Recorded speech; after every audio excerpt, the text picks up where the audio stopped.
Hello everybody, my name is MasterH2, and today I'm going to be doing Draw My Life. So I was born, and I was a chubby baby, so let's just say I came in like a wrecking ball into this world, and I destroyed somebody. I'm not going to say who, but I destroyed somebody's insides. Although that happened because my little brother came into this world, and was really, really fat as well, so we could just draw him like that, as if he was pregnant himself. But, in preschool, I just draw so many times. I'm like, yay, I could just keep drawing, so what? But this really affected my grades in first grade because all I would do was just doodle on my papers and give excuses for my homework. Like, here, I drew it. In second grade, I looked as if I was the dumbest kid in class because in first grade, the teacher believed I was so smart because I could say big words like adventurous. And I could say them, I just couldn't define them. Like, tell me what it was or anything. I just looked like the dumbest kid. So, in third grade, I met a couple friends who were really fun. They really helped me out.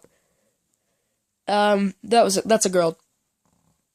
And then we had Michael over here, who was also a big friend in this, because he taught me a lot of Greek stuff when we were in the big area for Greek. So my favorite was Poseidon out of all time. His was Zeus, and my brother's was Hades, which also sparked his screen name, Hades Cab 123. But this was a long time ago. In fourth grade,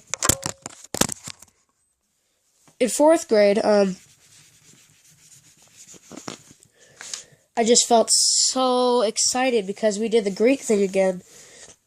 And I was like, yeah, Poseidon! I was just so happy about that. And then, that was also the year my grandfather got an oxygen tank, and I didn't like that at all because he just had this big tube up in his face all day, every day.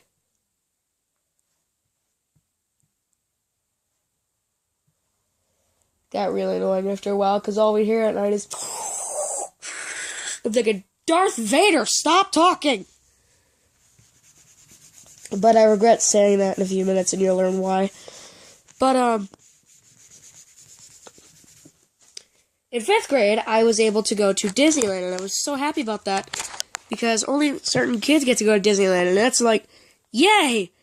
And my grandmother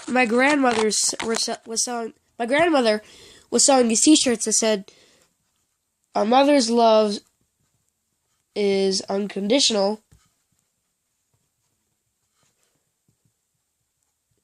A grandmother's love, on the other hand, a grandmother's love is uncontrollable."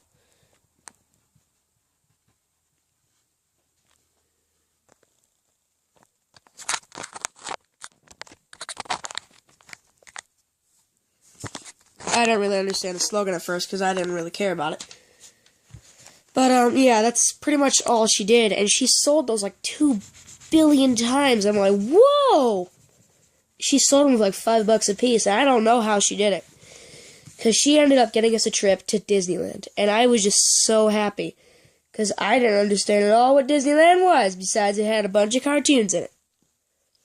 But, that was just between 5th and 6th grade, and I was just so happy. But in anything else from that, it was just so dark because in 6th grade I had a bunch of friends come back. Yeah, that was so fun. I had a bunch of friends come back, like Mike, and then a couple of new ones I found over the years. Like, there's Mike, the weird sponge curls or whatever he had back then. And then we had a kid from kindergarten that I knew who said, anything from under first grade, I have no idea what you're talking about. So he doesn't remember me. And then I met one in 5th grade during this You Can't Stop Me project. And he was pretty cool. His sister really liked my brother, to the point where she'd follow him around and throw stuff at him and stuff. She was weird. But he was cool. I had a lot of friends come back for that, and between that, I had a lot of friends. I mean, it was just so fun, and I would play a lot of video games on my PlayStation, and I loved it. And I just loved the whole fact that we could just play our own games on our own console. I got it in like 2010. I'm like, yeah.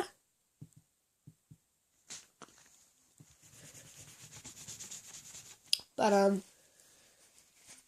between that whole period, everything just went downhill for me. I mean, I was standing at the top, like, yeah, with my hands in the air, and I fell. Literally, I fell right down that mountain, and I ended up busting my life in two. In the summer between 6th grade and 7th grade, my life fell apart because my grandfather, his oxygen injuries got worse because he ended up setting a cigarette aflame. He was holding a cigarette in his hand, and he was pulling the little mask off of the oxygen, and it didn't come out. So he ended up burning his head, setting it on fire, and setting it in his hand, like clasping it in his hand, and it didn't hurt him as bad as at first, because he was alright. He was alright. He was alright. He was cool. But then, the heart attack happened, and he ended up in a medically induced coma on life support, because he's been out there for like 3 days. And the left side of the heart started to malfunction, and that's when the level started dropping.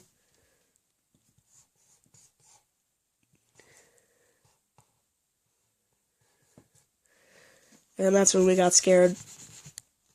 The last thing I remember about him was I was so scared going into the hospital. I didn't want to see him like this. But I was just so scared because I didn't want to look at my grandfather as if he was from Outlast, because he had all these tubes coming out of him in all these places. And all they did was cover it up with a blanket with little stars on it and little M's from U of M. I didn't like it at all because I didn't want him. I wanted to see what he really looked like instead of just to dumb it down.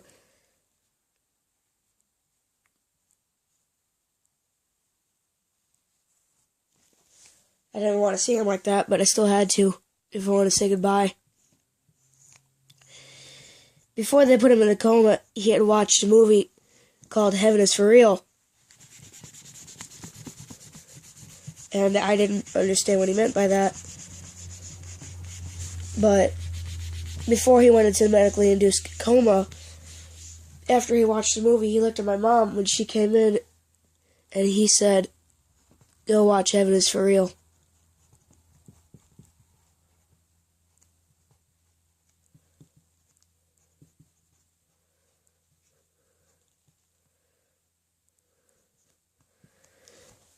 I watched the movie myself, and I almost cried when I realized why he wanted me to watch it.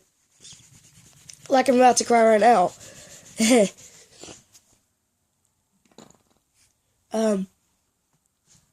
I got really sad because I didn't want to see him go, but all I remember is my Uncle Scott here, my grandmother,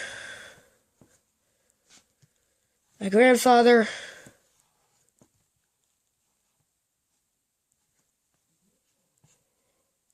and my mom and dad and brother walking in with the little hospital with me. I mean, into the hospital with me, into the room where he was, while the tubes were hooked up. And, oh God.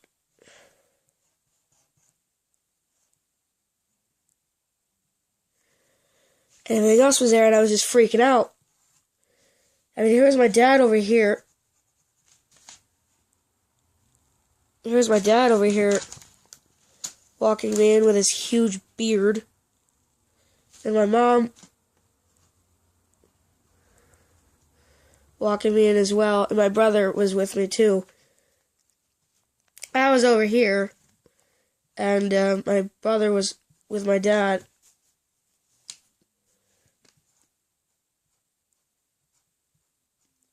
I didn't want to do this, but I had to.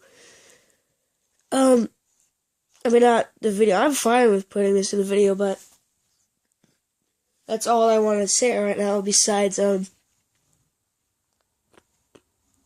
beep. About an hour later. And that's when I started losing stuff.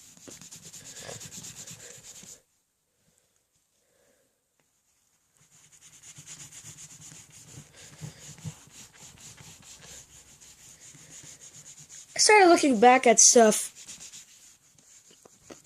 after my grandfather went away. I went to my aunt's house, or cousin's house, I should say, and I was playing my friend's Xbox while he was playing my PlayStation. And I didn't know what to do there. I mean, I'm just so used to it.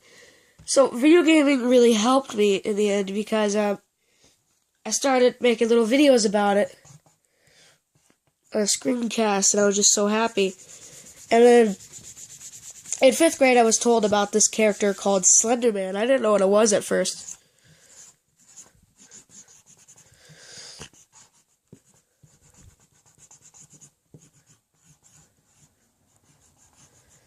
And I think you can figure out where it goes from there.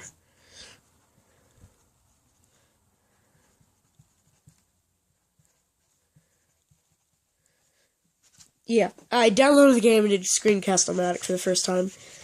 And, well, there you have it. From then on, I decided to do YouTube videos. So I went on Markiplier's channel, and he was actually the first thing that started this whole thing, besides my grandfather.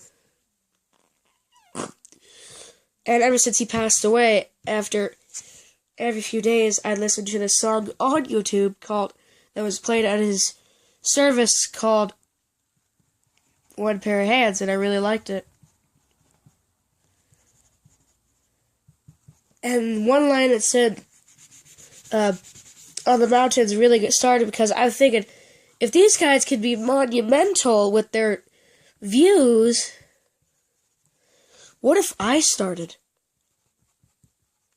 and went all the way up? And that started it all.